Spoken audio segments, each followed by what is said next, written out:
From Hollywood, it's time now for... Johnny Dollar. This is Lieutenant Lefebvre, New Orleans Police. Morning, Lieutenant. Anything new on the Freddie Quintana murder? Yes. Oh? You. What? You said you were with Quintana last night. On business, Lieutenant. What kind of business, Dollar? Well, it's a long story. I'm sure. I think you better tell it to me. Okay, I'll be right over.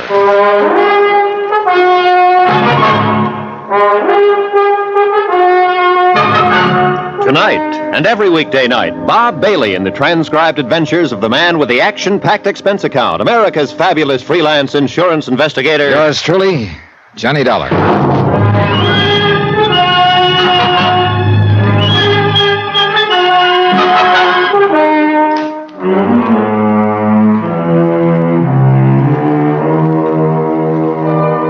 From Special Investigator Johnny Dollar, location New Orleans, to the Home Office, Universal Adjustment Bureau, Hartford, Connecticut. Assignment, the Phantom Chase matter. Expense account continued.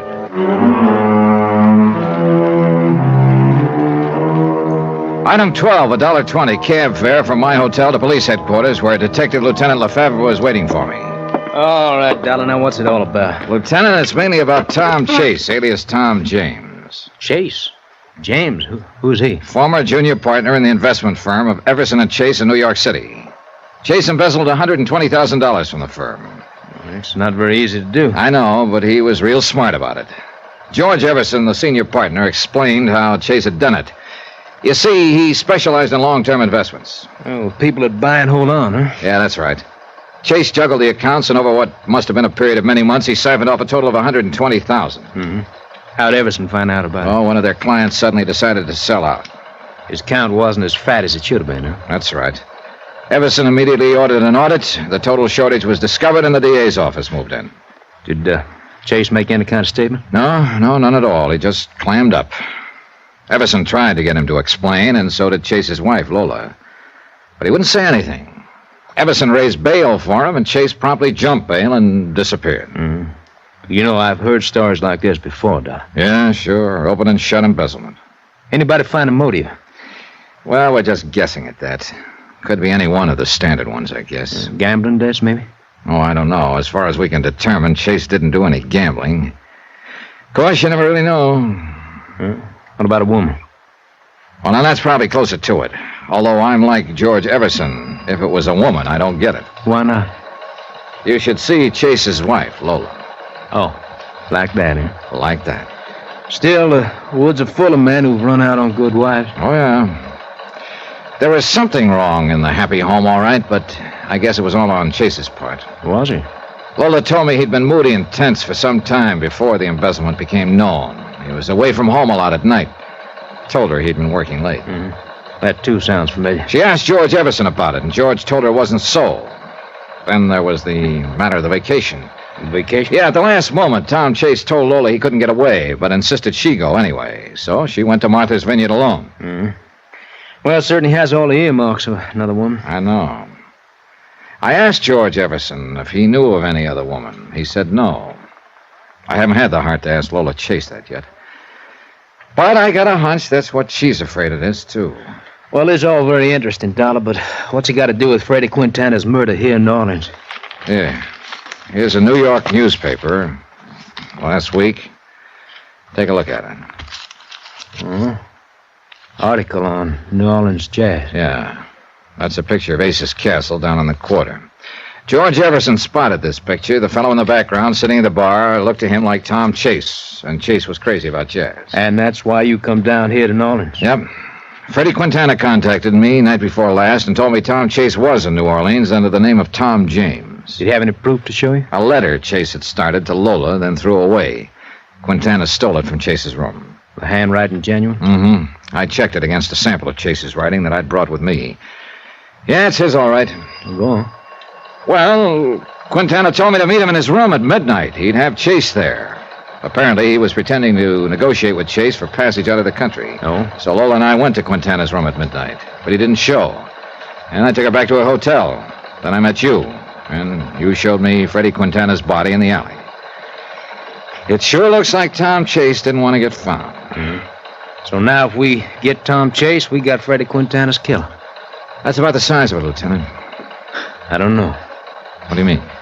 Dollar, Quarter's been my beat for a long time now. So Freddie Quintana was a real bad boy. That's what I've been told.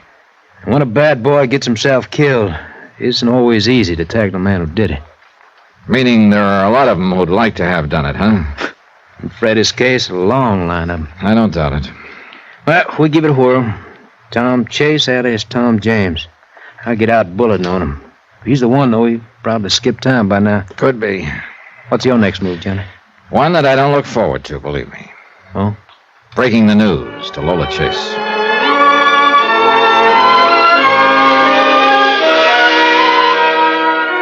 I just won't believe it, Johnny.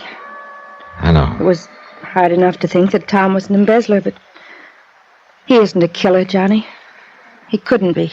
A nice guy can get twisted up. Then, when he's on the run, he sometimes acts like an animal. He'll destroy anything or anyone who's between him and his freedom. But what kind of freedom can a man have who's... I guess you were right, Johnny. Yeah, what about? You said I shouldn't have come down here from New York. That there was nothing I could do except get hurt more. Oh, I can understand your feeling. You had to come, but, well... Johnny, I wish you were working for me right now. This investigation, I mean. I'd just call it off. Afraid it isn't that simple. Your husband's still a fugitive. He's got to be found. That $120,000, or what's left of it, has to be recovered. And if he is responsible for Quintana's murder... I know. It was just a wish. Excuse me. Hello? Oh, yes, just a moment. It's for you, Johnny. Oh, thanks. Johnny Dollar. Lieutenant Lefebvre. Thought I might find you there. Anything new, Lieutenant? Yes. That Tom James alias you gave us for Tom Chase paid off. Oh? We just located his room. Where? A room and house in the quarter, a couple of doors from where Freddie Quintana lived. I'll meet you there in 10 minutes.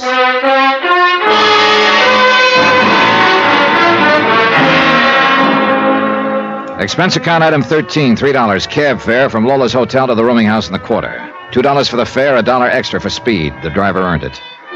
8 minutes later, I met Lieutenant Lefebvre at the rooming house, a dilapidated two-story building. He took me to a room at the end of the hall on the first floor. There's it, Johnny. No sign of Chase, huh? No. We're keeping a stakeout on the room just in case, but I doubt if he'll be back. His clothes are gone. Looks like he left in a hurry, Lefebvre. Yeah. Take a look over here. Well, some charred pieces of paper. We fish them out of the wastebasket. That's a mistake amateurs usually make, burning stuff in a wastebasket. No draft. That's right. Some of it's not completely burned. See if any of it makes sense to you. Well, this one looks like part of a letter. This one... Yeah. Yeah, this one pegs Chase, all right. Looks like a little piece of an envelope. Mm-hmm. Could be he'd brought part of the money down here in it. You see, you can still read part of the letterhead in the upper corner. Everson and... The full name is Everson and Chase. That's the name of the firm. Chase was the junior partner. Yeah. Well, that makes it pretty clear that Tom James and Tom Chase are one and the same. Did he rent the room under the name Tom James? That's right. Haven't got any of the details yet. There's no manager here. Vacancies are handled by a rental agent down the street. I see. Here's another charred fragment I can't figure out. Here, take a look. It's writing here. And there's some numbers. Looks like a 12 and a 23. Mm-hmm. Mean anything to you? 12, 23. Oh, an address, maybe? Possibly. But that's not much help. What address? Oh, well, if I get any bright ideas, I'll call you. I'm going to pay a visit to that rental agent.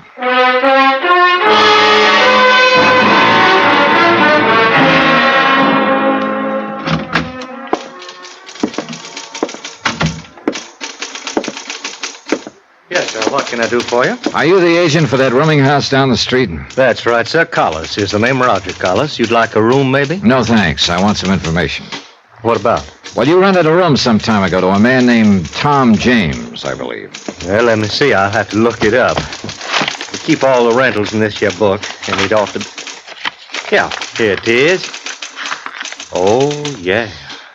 What do you mean, oh, yeah? Was there something special about that rental? Oh, indeed there was, my friend. A little over a week ago it was. Yeah, that would figure. And the month's rent was paid in advance. Is that what was so special about it? Oh, no, that's happened before. It was who rented it was so special. Well, I thought Tom James... It was rented for Mr. James by a friend of his. Oh? I sure wish I had a friend like that. Oh, man, what a woman. The motive for Tom Chase's embezzlement. It was a woman, after all. He probably stayed undercover while she rented the room for him. I thought of his wife, Lola. I didn't want to see her get hurt anymore. Expense account item 14, cab fare to Lola's hotel. Is there something new, Johnny? You left in such a hurry. Lola, do yourself and me a favor. What is it? Go back to New York now. Why? Well, I just think it'd be better all around, that's all. Something's happened. You found out something. Johnny, please don't hold anything back from me. Look, Lola, whatever it is, I have a right to know. Yeah, I guess you do. Okay, I'm sorry to tell you this, but it looks like Tom isn't traveling alone. Oh. I guess I always knew that was it. It had to be. I'm sorry. You're right, Johnny. The only thing for me to do now is go back to New York and forget. Try to forget. Thanks for everything, Johnny. Item 15, $3 even, drinks for me. But they didn't take the bad taste out of my mouth. Lola, heading back to New York alone, and Chase, heading who knew where with 120 grand and not alone. I thought of that scrap of charred paper with the numbers on it, the one we'd found in his room. 12, 23. They could mean anything, or nothing. Finally, I gave up trying to make sense out of it and picked up the evening paper. News section, not much of interest. Sports, the comics, the weather, harbor news, Harbor news. Ship arrivals and departures. 12, 23. Could that be the time of departure of a ship and the pier number? From Pier 23 at 12, maybe? Sure, it sounded like a long shot. But I had a strong hunch the trail might not be as cold as I'd thought.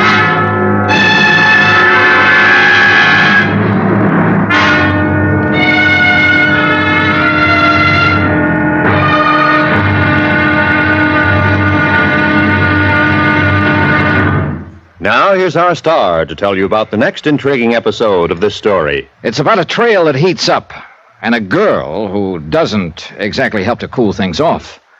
Join us, won't you? Yours truly, Johnny Dollar.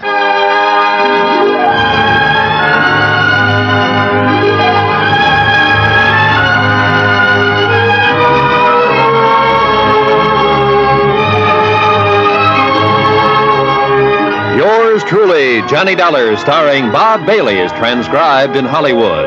Written by Robert Reif, it is produced and directed by Jack Johnstone.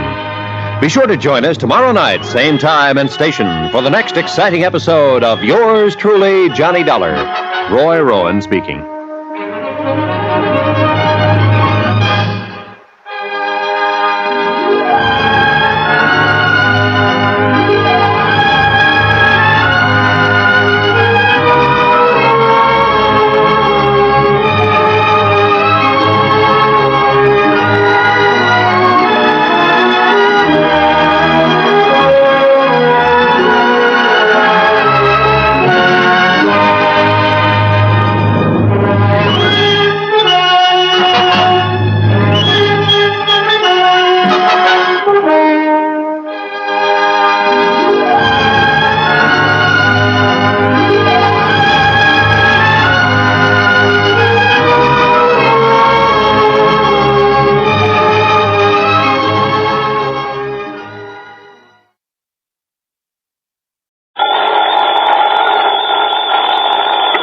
Johnny Dollar. Paul Peters, Johnny, at Western Identity Company. Oh, hiya, Paul. How's the weather out there in the City of the Angels? Johnny, Yeah? can you come out here right away? What's up? Well, put it this way. How would you like to give some much-needed help in the race for outer space? Oh, well, if you mean take a ride in one of those experimental space capsules... No, I mean... Thanks, Paul, but I'll stay in the cheering section for a while. No, I mean put a stop to the trouble that's threatening to... But, Johnny, we have no proof. No proof at all. No proof of what? That these deaths were anything but accidental. That they weren't incidental to something much bigger. Paul... But if you can find out who's in back of them, who's in back of all this... Hey, look, will you start making sense? What? The race for outer space, remember? Yes, Johnny, and you know its importance. Yeah, and I take it some company, some client of yours has a hand in it. Yes. But they're having trouble. Yes. What? Because although there's no proof, I'm convinced, Johnny. Yeah? Well, come on, Paul. All right. Sabotage. Oh? Yes, Johnny. Sabotage.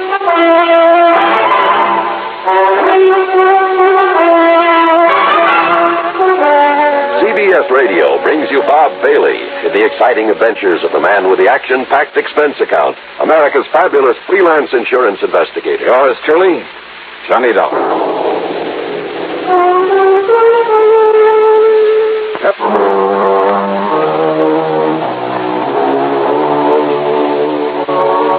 Expense account submitted by Special Investigator Johnny Dollar to the Western Indemnity Company, Los Angeles office.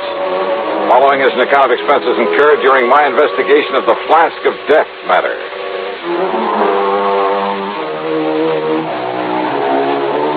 Expense account item 1, $180.40 for a plane to New York, then one of the big jets to Los Angeles.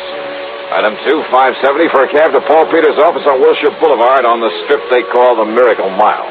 I've arranged a rental car for you, Johnny, so you can get on up there right away. On up where, Paul? And you still haven't told me what this is all about. Look here at this detailed map, just above Santa Barbara. Here. Hey, looks like that road runs off into the ocean. On a high bluff overlooking the ocean is the Bar Manufacturing Company. Bar. From the names of Doctors Joseph L. Barham and Ralph T. Barnwell. They're a couple of top-grade scientists. So what do they build? Spaceships? Ostensibly, they make small aircraft components, but actually, well, after they were dropped from governmental service, they begged and borrowed a lot of money to set up a little plant. And they've developed a capsule they're sure will enable a man safely to return from outer space. Kind of competing with the government, aren't they? Barham and Barnwell are determined to prove that private enterprise can accomplish more than a lot of inter-service wrangling can. More power to them. And if they can prove their rescue capsule works, they'll make millions, Johnny, literally millions. Well, I should think so. Naturally, we, as their insurance company, will benefit too. So far, though, it's cost us a lot of money. Oh, how, Paul? Insurance policies on a couple of their key men who died recently under most peculiar circumstances. Yeah, how? During the testing of this device, but nobody seems to know exactly how or why those men died. Now, if you can find out for us... Yeah, well, I can try. Barham and Barnwell don't want you up there poking around, Johnny, but I've insisted on it, so they're expecting you. I see. So, will you get on up there right away? Sure, why not?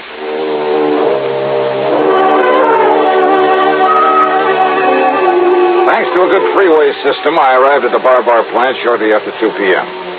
One of the guards led me onto a long steel platform that stuck far out over a wide cove at the edge of the ocean.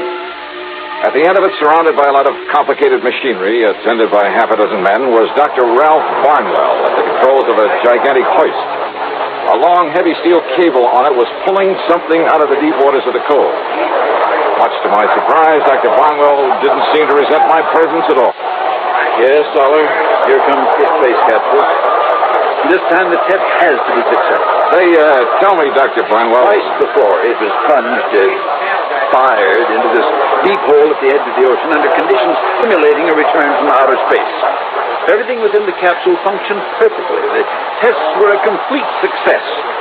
Except for one thing. Yeah, what's that? For no apparent reason. For no reason at all. Yeah? The man inside it was dead. I see. Easy now. Lower, Doc. Yes. All right now. Ready on the cradle. And that's why, Mr. Dollar. That's why my partner, Dr. Joseph Barham, insisted on making this test himself. All right, men. Release the pressure so we can open the door of the capsule. All ready? Good. Good. All right, now come along, Dollar.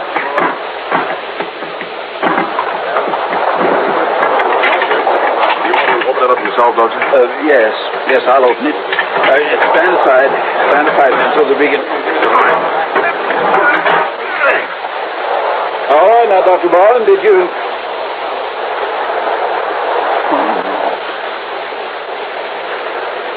Joseph. Doctor. Like the others, sir. Dr. Barham's dead.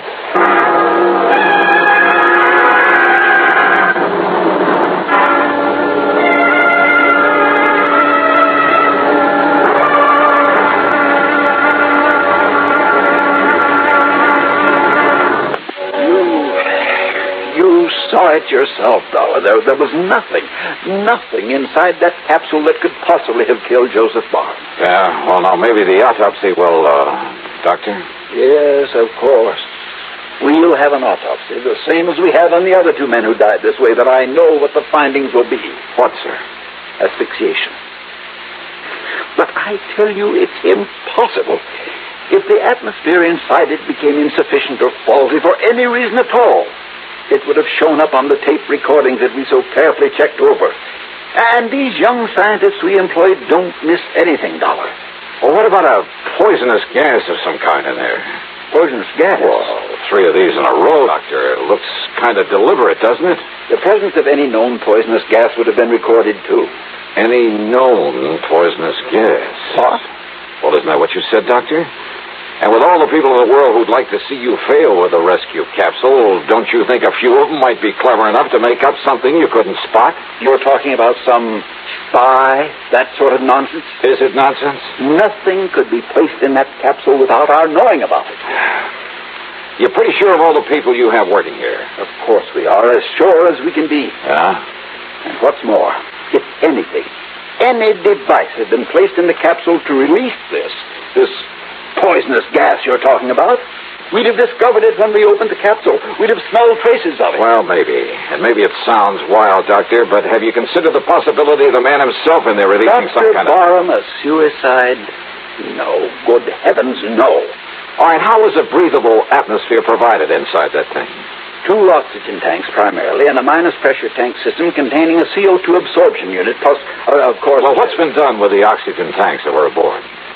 Why, they've probably been returned to the storerooms where they can be made ready for the next test. You're not sure?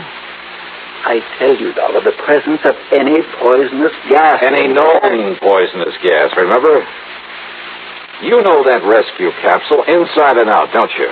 Every square inch.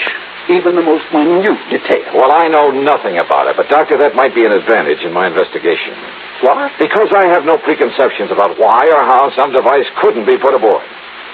I'm afraid I don't follow. So maybe I'm just the one to find out how it was. But that doesn't... Also, I have a strange little hunch I'd like to follow up. Do you believe in hunches, Doctor? Hardly. As a scientist, But, Mr. Dollar, if your hunch can result in finding the killer among us... Maybe it will, Doctor. Maybe it will.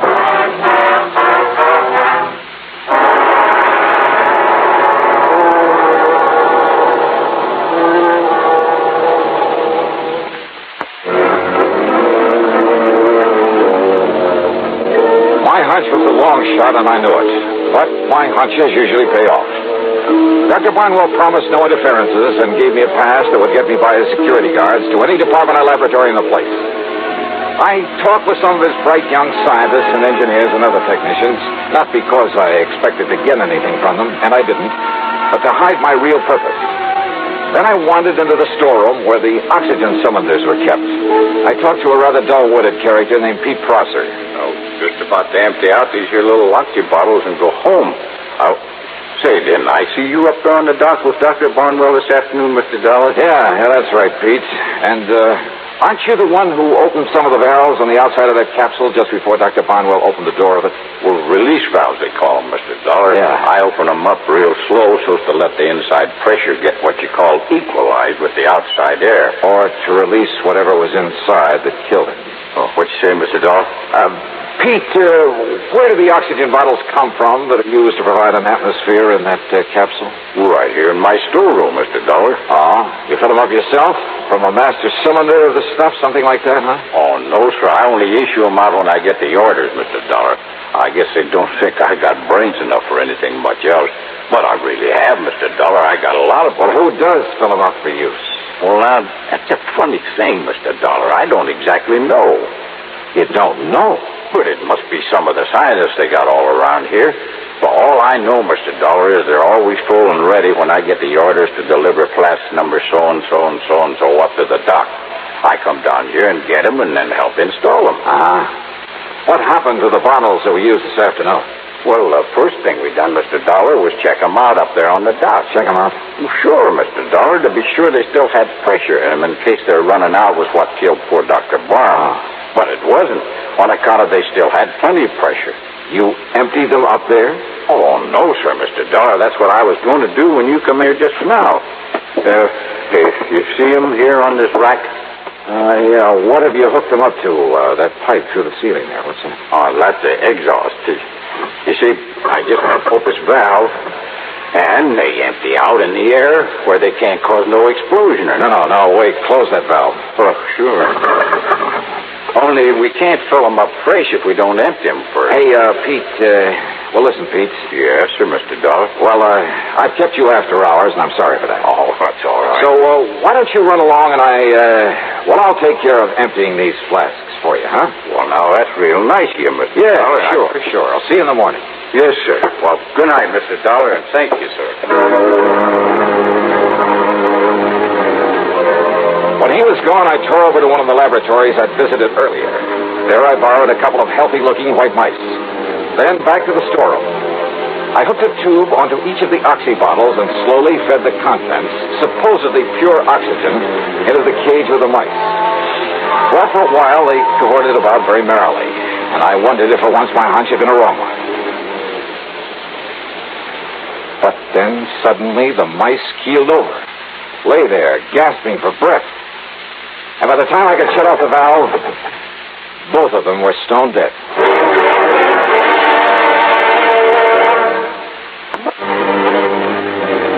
Now I knew how Dr. Barham and the others had been killed inside the space rescue capsule. But by whom? And more important at the moment, why? And then I remembered the old Latin phrase, cui bono, who benefits? And the answer came so easily I could have kicked myself. But how to prove all this? Maybe if I took the lethal oxygen tanks up to Dr. Barnwell's office and... maybe there was a better way. Yeah, a little less dangerous.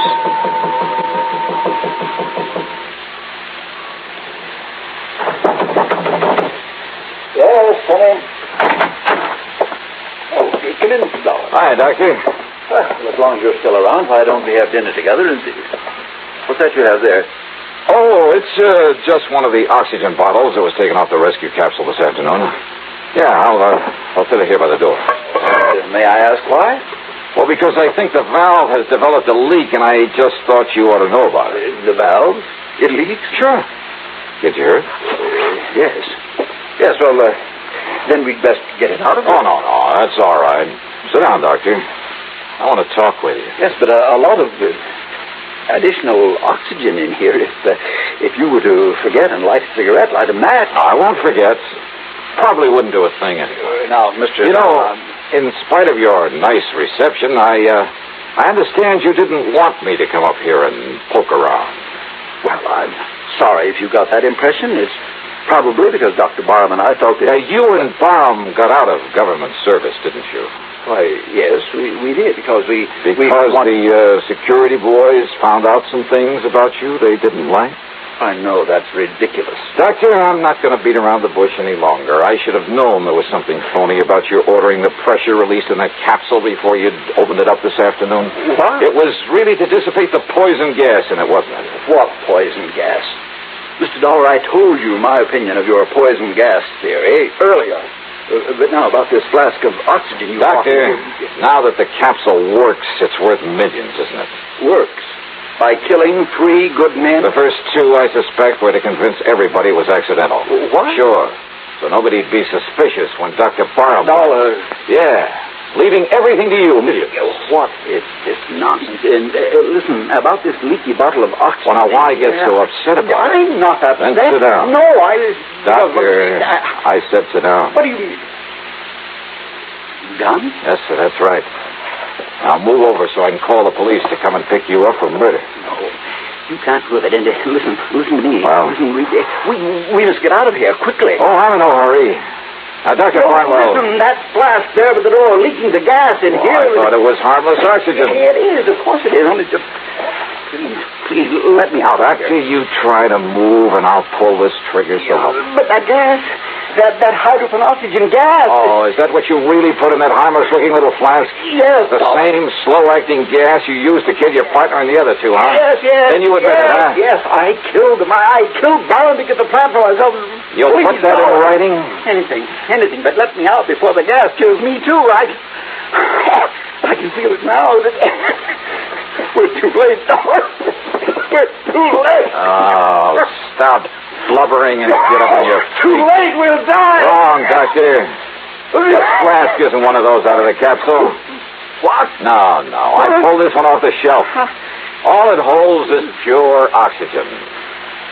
I hope.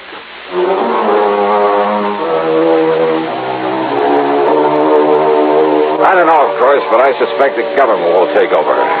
Maybe they'll have something in that space rescue capsule. But as for money, royalties, well, I'm sure that Barnwell won't be able to spend more than in prison. Expense account total, including a couple of days and nights in Santa Barbara and a trip back to Hartford, $431 even. Yours truly, Johnny Dollar.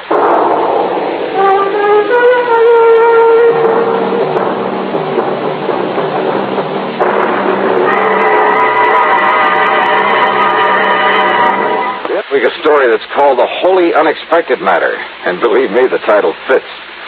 Yeah, it involves a wild trip across the country in search of a killer who just happens to be looking for me, who apparently knows more about my plans and where I'm going than I do myself, all of which leads up to a really unexpected twist at the end of the yarn. I think you'll like this one, like it a lot. So join us, won't you? Yours truly, Johnny Dollar.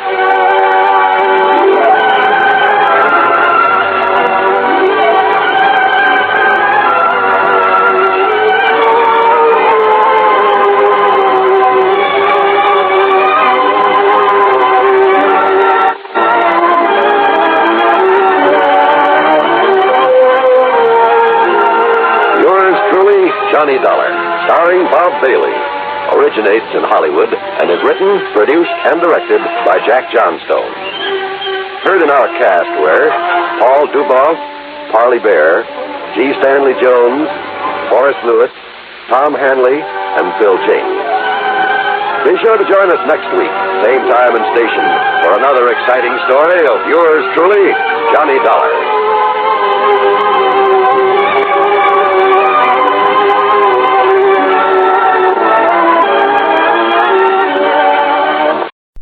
WBBM-FM, Chicago.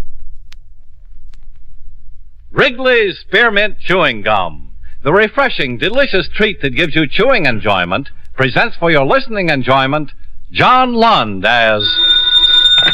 Johnny Dollar. Stanley Mitchell, Dollar. Oh, how are you, Mr. Mitchell? I'm fine. Are you employed? No, not since last Tuesday. Then you can take an assignment. Fast as you can give it to me. Go to New York and see a Mr. Alan Saxton. He recently returned from Europe where he purchased a supposedly priceless painting. He's applied to our company for insurance on it. You said supposedly priceless. Is there a doubt? Yeah, big one. Several experts have examined the painting, claim it's a forgery. Saxton yelled foul all over the place. He paid $200,000 for the article. Well, I do a little yelling myself. A whole group of experts are going to give the painting every test there is, and if it stands up, we're obliged to insure it. And if it doesn't, I leave before Saxton comes to a boil, huh? That's about it. I'll get right on it, Mr. Mitchell.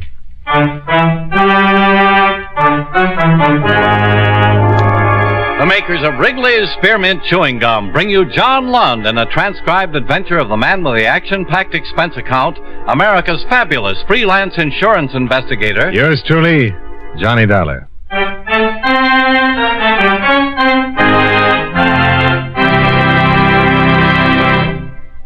Friends, The makers of Wrigley's Spearmint Chewing Gum present these weekly adventures of Johnny Dollar because they know that millions of you enjoy Johnny Dollar. That's true of Wrigley's Spearmint Chewing Gum, too. It's enjoyed by millions, day in and day out. People find that chewing on a smooth, delicious piece of Wrigley's Spearmint Gum somehow makes time pass more pleasantly. Whether you're working, driving, shopping, or just taking things easy, that good, tasty chewing gives you enjoyment and satisfaction. So always keep a package of Wrigley's Spearmint Chewing Gum handy. And whenever you want a refreshing, delicious treat, chew a stick. You'll like it. You really will.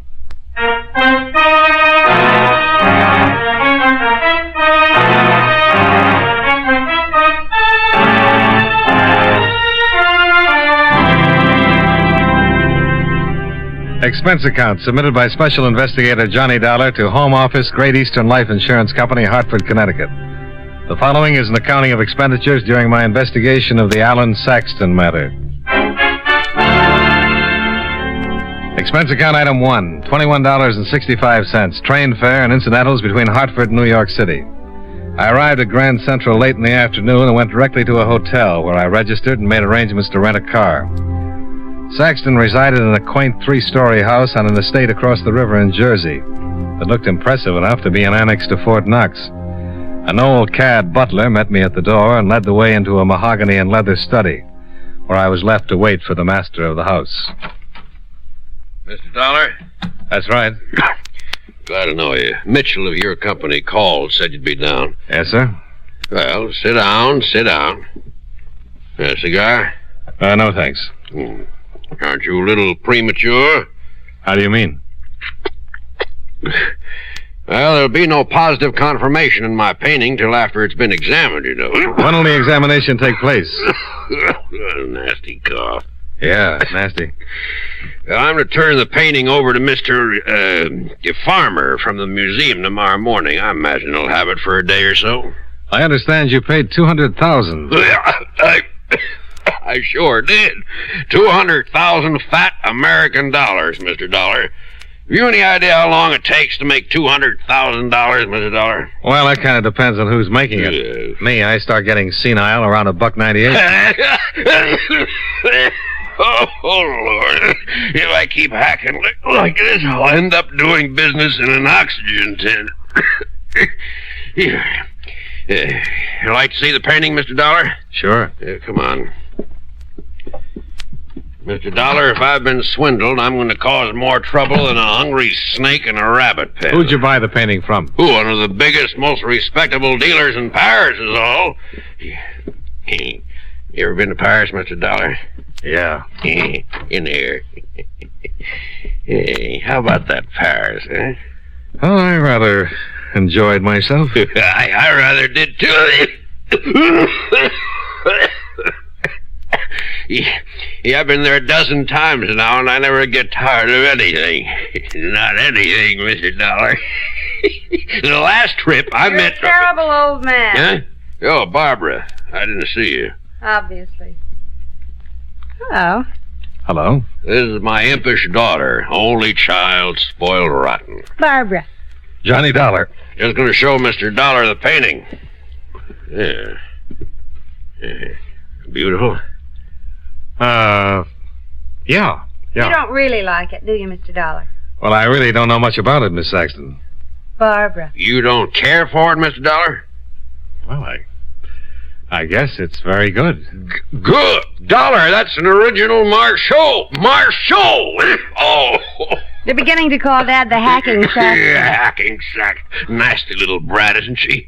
Who told you the painting was a forgery, Mr. Saxton? A miserable little man named Lippert fancies himself an authority. Just jealous of what he is. Give his right clavicle for that painting. Ran around telling everyone how old Saxton got taken for $200,000. Miserable little cuss. You going to be in town long, Mr. Dollar? Oh, stop rolling your eyes. That's about as crude And as... that eye rolling went out with high button shoes. Who did you say sold you the painting? You look out for her, Dollar.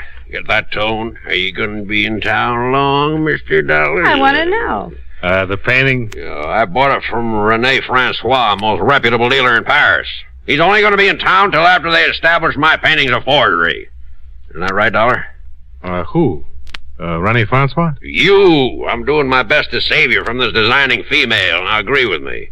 Yeah, I'm only going to be in town Then you until can after... stay for dinner. He cannot. Why not, Mr. Dollar? Because we haven't got enough food. Oh, don't be ridiculous. Now, you go on back to wherever you're staying, Mr. Dollar, and I'll get in touch the minute they finish with the painting. Now, take my word for it, Dollar. Quit while you're ahead. Stick around for dinner, and you end up a cripple. Oh. Well, are you going to stay for dinner or not, Mr. Dollar? He is not. Seems like a nice fella, but he never played polo in his life. How about it, Dollar? No, just an occasional game of stickball. What position? Oh, mostly gutter. Wonderful. I was a gutter man myself. You're raised in Hell's Kitchen, you know. Mr. Dollar, please stay for dinner. No! You can talk over old times. Bring back the good old days when you were out cracking skulls. You were going to leave. I am. Show Mr. Dollar Saxon's word is as good as his bond. Her bond. I'm a her. She. Yeah, her. Sometimes I wonder. Come on, Dollar. I'll walk you to the door. You don't have to drag him. Mr. Dollar. Goodbye, Miss Saxton. Please. No! Look out! Getting better, but you're putting too much of a curve on it. I hate you. Come on, Dollar. You're quite a girl, huh? Yeah. There's nothing really wrong. Just spoiled. Got too much money. I'd ask you to stay, but you really seem like too nice a fella. Well, Well, what? Just well. At the moment, that's about as glib as I can get.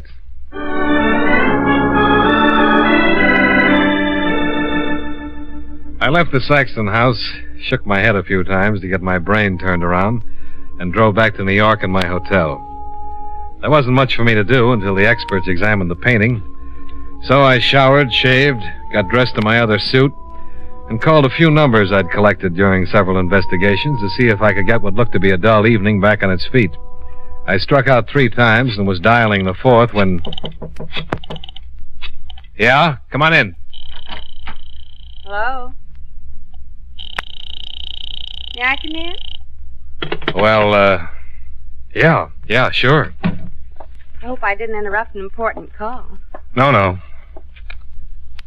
Sit down. Thanks. Where's Daddy? Home. He wouldn't tell me where you were staying, so I found out who he was insured with. I had to call his lawyer. Then I called your insurance company. Oh, I'm flattered. I'm determined. Daddy's liable to spank. I don't think so. He's really not the general he tries to be. He blusters and lays down the law, and we butt heads. And you get what you want. If it's important enough. Well, I'm sorry I spoiled your record. You haven't. Well, then my staying for dinner wasn't important. Oh, yes. Very important. Well, then you lose. Mm-hmm. If you can't fight 'em, join 'em. Well, that's a practical bit of philosophy, but I don't see quite how it applies. I've had no dinner. Uh-huh. You wouldn't accept my home-cooked invitation, so now it's going to cost you. My expense account just turned yellow. Where would you like to take me to dinner? Where would you like me to take you to dinner, Shy Violet? Maybe I'm not the most conventional type in the world. I'll go along with that. But I don't want to argue. Don't want to have to coerce you. Don't want you to do anything you don't really want to do. You just want me to take you to dinner? It's a nice way to start off an evening. Yeah. And you'll take me to dinner? Johnny?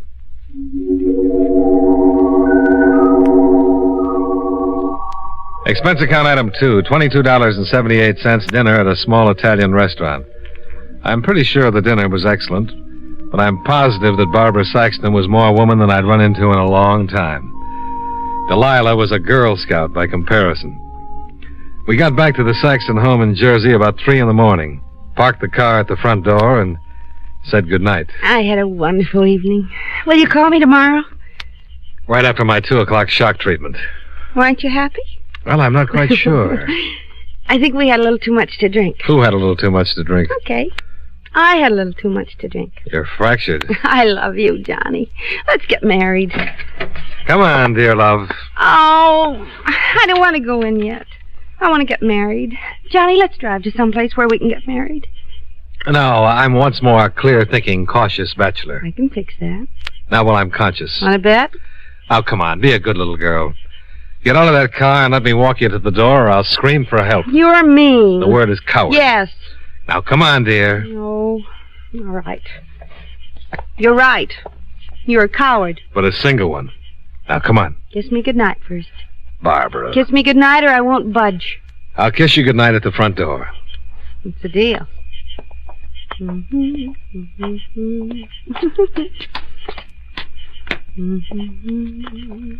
Where's your key? First. Now, honey. You promised. The front door. This is it. Go, front door. Okay. Good night, honey. Let's get married. We'll talk about it tomorrow. Now. Shh. Honey, the door was open. I don't want to go in. I'm not going to go Barbara, in. look. No. I'm going to sit right down here. Oh, no, you're not. Oh, that's nice. Carry me, Johnny. Carry me to a minister and let's get married till death do us part. There. You're on your own. Good night. Johnny, you come back here. You can't leave me just standing here like this. Drink a big glass of milk and get some sleep. Johnny. Good night.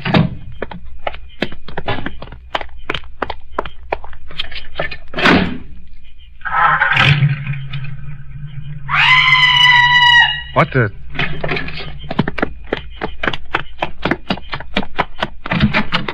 Johnny! Oh, Johnny! What is it? What's wrong? In the library, dead! What? He's lying there, hurt his head, it's all bloody.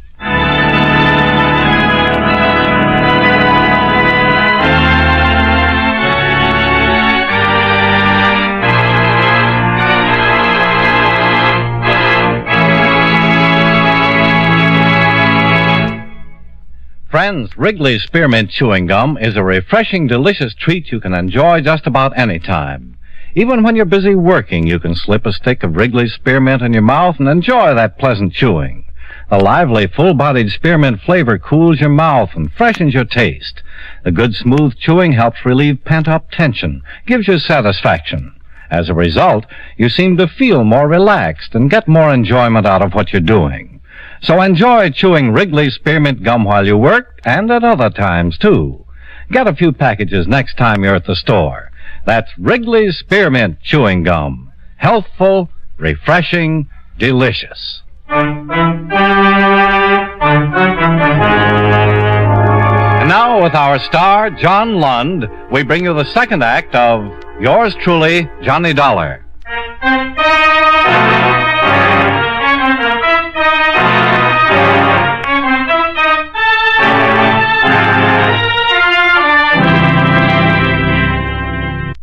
Barbara Saxton was hysterical.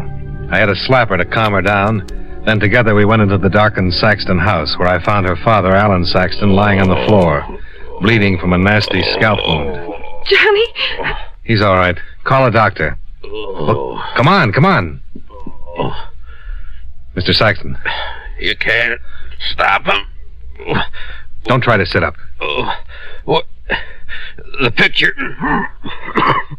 You all right? Yeah. What happened? Oh, Dollar. Now, you better stay right there until we get a doctor. Just sit up. Oh, my head. Oh, it doesn't look too bad. There's a lot of blood. My painting. Now, just take it easy. He got it. Look, it's gone. Okay, but don't try to get up. It might be a concussion. Dollar, he stole my painting, cut it right out of the frame. Who did? I don't know. A man. I heard something and came down. Servant's night off. Shouldn't have been anyone down here. What'd he hit you with? A flashlight, I think. Doctor will be right over. Dead? Traitor. I thought you were dead. I couldn't be. I'd feel better. You deserted me. Oh, for Pete's sake, stop that. I'm the one who got clobbered. He nearly scared me half to death. Well, I couldn't help it. What happened? Some dirty lowlife swiped my painting. No. Look. The marshal. Yeah, caught him in the act. Would have captured him, too, but he crowned me with his flashlight. Better get some hot water and a towel. But they have to take 50 stitches. It's just a little cut. It is not. It's good for at least 50 stitches. Dear love. Yes, dear love? Get the hot water and a towel while I go call the robbery detail. Yes, Johnny. Wait. Yes, dear love. Yes, Johnny. He took me to dinner. Well, it's 3:30 in the morning. 3:35. What day? Tuesday. What time did you finish dinner? Look, while you're getting your suspicions up, the thief is putting a lot of miles between this house and Dollar, answer me one question. She didn't get you drunk and get you to marry her. I sure tried. But you didn't. No. Yeah, you're a lucky boy, Johnny. Oh, don't look so smug. You just think everyone wants to marry me for my money. Well, don't they? Not Johnny. I'm going to call the police. Wait. Just one more question. If you married my daughter, would it be for her money? In the first place, I'm not going to marry your daughter. Johnny. In the second place, if I did, it wouldn't be for her money. See? If I was going to marry her at all, it would be for your money. Johnny!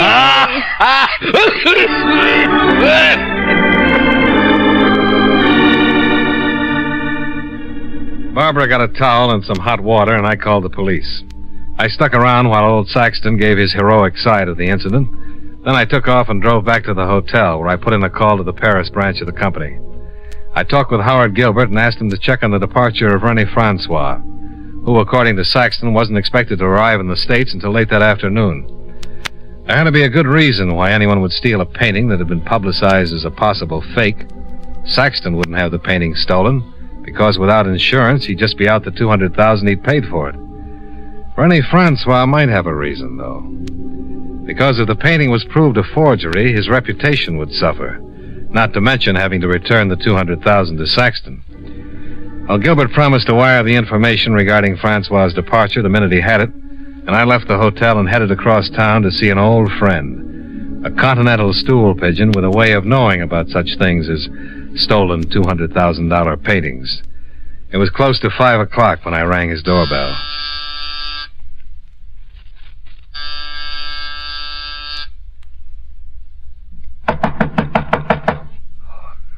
Whoever it is, you're just being ridiculous. Allez devant. Henri, open up. Not by the hair of my little goatee. If I owe you money, come back at a respectable hour. It's Johnny Dollar. I don't believe it. Only my landlord or a vampire would go to such extremes. Look, Henri, I'm going to slip a little something under the door. Another 10 might convince me. Okay, but you'll never go to heaven.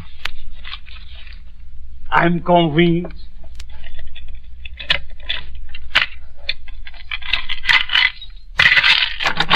Mon ami, entrez. I miss you, Johnny. Are you that broke? Well, until this windfall, I was completely fractured. But, what can I do for you? Some information. Bien. Is this so important that you must seek me out before the sun has risen? You ever heard of a Mr. Alan Saxton? Saxton? He's been in the papers. Well, a few hours ago, someone hit him over the head and swiped a very expensive painting. Oh, is that the Saxon who recently purchased the supposed Marshall? That's the one. Well, there was some doubt as to the authenticity of the painting. Experts were going to examine it today. He paid $200,000 for it. Marshall? I would have painted him something far superior for much less. Who do you think would pull a job like that? Well, what is so special about a job like that? Break into a house, steal a painting? Pfft, an amateur could handle it. No. It's a special job for a special talent. The thief knew his Marchot. There were a lot of other paintings in that room. Well, but he could read, couldn't he? Marshall certainly signed the work. Or, if it's a forgery, whoever painted it certainly signed Marshall's name. This painting wasn't signed. That's one of the reasons why there's some doubt about it. Not only that, but why would someone take that painting when it's worthless until proven authentic? You have a point. I'm thinking of a European. Oh, Johnny, I wouldn't touch a job like this. Someone with an international reputation. Please, Johnny, I am innocent. Mon ami, please believe me. Someone who could possibly be hired in Paris, or, if he happened to be in the United States, could be contacted. Someone that would know this particular Marchot and be qualified to break into the Saxton house. Henri? Oui. You have that knowing look. Well, I was just thinking about my landlord.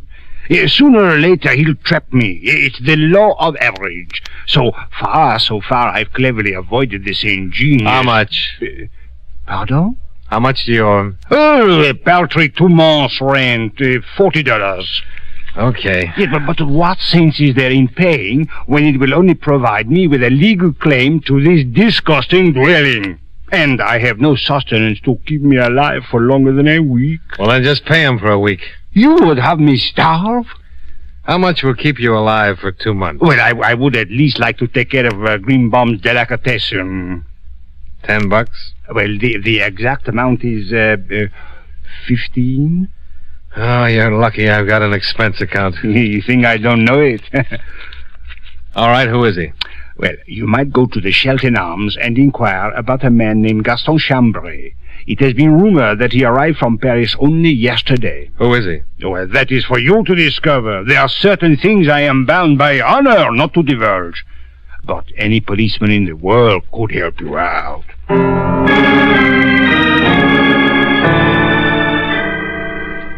I left the little Frenchman and went back to my hotel, where a cable was waiting from Gilbert at the Paris office. It told me that René Francois had booked passage on Air France and was due to arrive late in the afternoon. I left, climbed into the rented car, and drove to the Shelton Arms on East 108th Street, where a sleepy night clerk gave me Gaston Chambray's room number and accepted a $10 bribe not to inform Chambray that I was on my way up.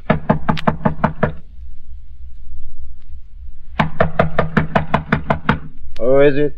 A cable for you, Mr. Chambray. Oh. It's from René Francois. How do you know that? I peeked. You are not a messenger boy? Sure I am. I've got a message from René Francois. Well, give it to me. He says to give me the painting. Oh. I'm coming in. You have no right to come in. You got something to hide? Get out of here before I call the police. Oh, no, I'll just stick around. But if you want to call the police, why don't you go right ahead? Maybe you'd like to tell them where you were earlier this morning. I was right here in my room. I have been in my room since early last night. You didn't take a short trip over to Jersey? I certainly did not. You arrived from Paris yesterday, huh? Yes, but what has... Oh, police. You are a policeman. I'm surprised you didn't decide that when I pushed my way in here. I have done nothing. But you know a René Francois? Yes, but I know nothing about a painting. Now, look, I know all about you. Of course, but you can't prove anything. You want me to tear this apartment to pieces, or do you want to hand over the Marchot? I told you I have no painting. I just said Marchot. That could be something you shampoo your hair with. You mentioned a painting, then Marchot. Any fool would know they are one and the same. As for your tearing my apartment to pieces, as you so crudely put it, I think you would be making a serious mistake. Really? You have no warrant. Well, now you're making a serious mistake. Really? I don't need one. You're still going under the assumption that I'm a policeman. You are not? Oh, not a bit.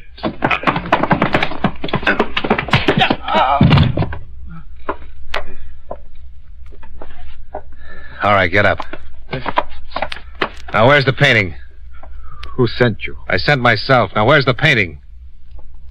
Okay. No. Wait a minute. It's under the pillows on the couch. Uh-huh. Why did you steal it? Maybe you didn't understand me. No. All right. I was hired. Sure you were. René Francois? Yes. Okay. Now, as long as you're so suspicious about policemen, put on your clothes. I'll take you downtown, introduce you to a few of the gentlemen in blue. Gaston Chambray gave a complete confession to the police. He'd been hired by the Paris art dealer, René Francois, to steal the painting, had been discovered by Alan Saxton, and in order to make his escape was forced to clout the old boy on the skull with his flashlight. René Francois was met at the plane, and when confronted with the evidence, readily confessed. He explained that when the Marchot was proclaimed a possible forgery, he realized that if it really was, his business would be ruined, and he would have to return the $200,000 to Saxton. He checked with the sources that had originally sold him the painting and discovered that there was a strong possibility that the painting was a fake. He offered Chambray $10,000 to do the job. He'd arrive in the States after the robbery, offer his condolences, meet Chambray at a predetermined spot, and take the painting.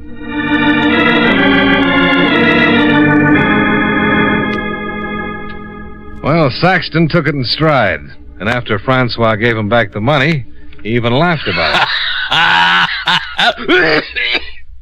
it. You really did a fine job, Dollar. I'd like to make it worth your while. Well, it'll just cost you the $85 I paid out in bribes. The rest goes on the expense account. Johnny. Oh, you look pretty bad. Terrible hangover. Johnny, don't be mean. You're responsible for this. You got my $200,000 for me. It was that Francois. He was behind the whole thing. Some guy named Daddy. Jim. Well, don't you want to hear about it? Johnny, will you take care of me? I need somebody to take care of me. Oh, dear love, I'd love to. Really? But I've got to get back to Hartford. I can be packed in an hour. Oh, there you go with that eye rolling again. I'm not rolling them. They're rolling themselves. I have absolutely no control whatsoever, Johnny. Dear love. Yes, dear love. Can I go with you? No. Why not? Well, I'm an insurance man. What's the matter with that? Oh, nothing. Only I know a bad risk when I see one. Johnny, I'm not a bad risk. No, but I am. Bad. Here, have a cigar.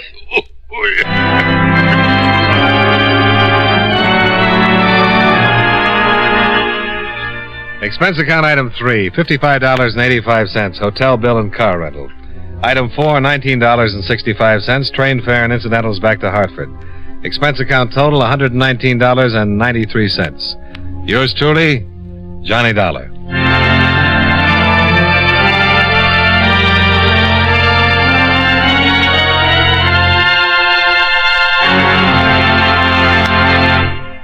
Remember, friends, Wrigley's Spearmint Chewing Gum is a refreshing, delicious treat you can enjoy just about any time. Chew a few sticks of Wrigley's Spearmint during the day and see how the good chewing helps you keep feeling fresh and alert. The lively, full-bodied flavor of Wrigley's Spearmint Gum cools your mouth, freshens your taste, and sweetens your breath. The chewing itself gives you a nice little boost, helps you keep going at your best. Millions of people get real chewing enjoyment out of Wrigley's Spearmint Chewing Gum every day, and we know you'll enjoy it, too. Get a few packages and always keep some handy. That's Wrigley's Spearmint Chewing Gum. Healthful, refreshing, delicious.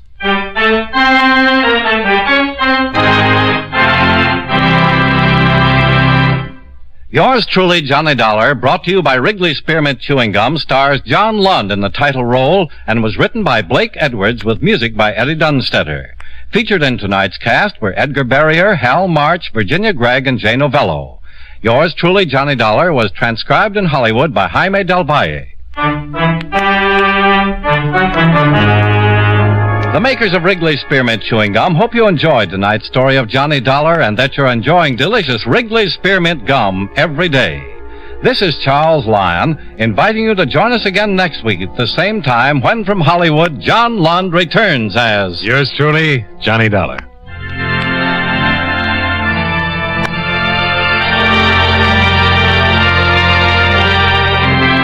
This is the CBS Radio Network.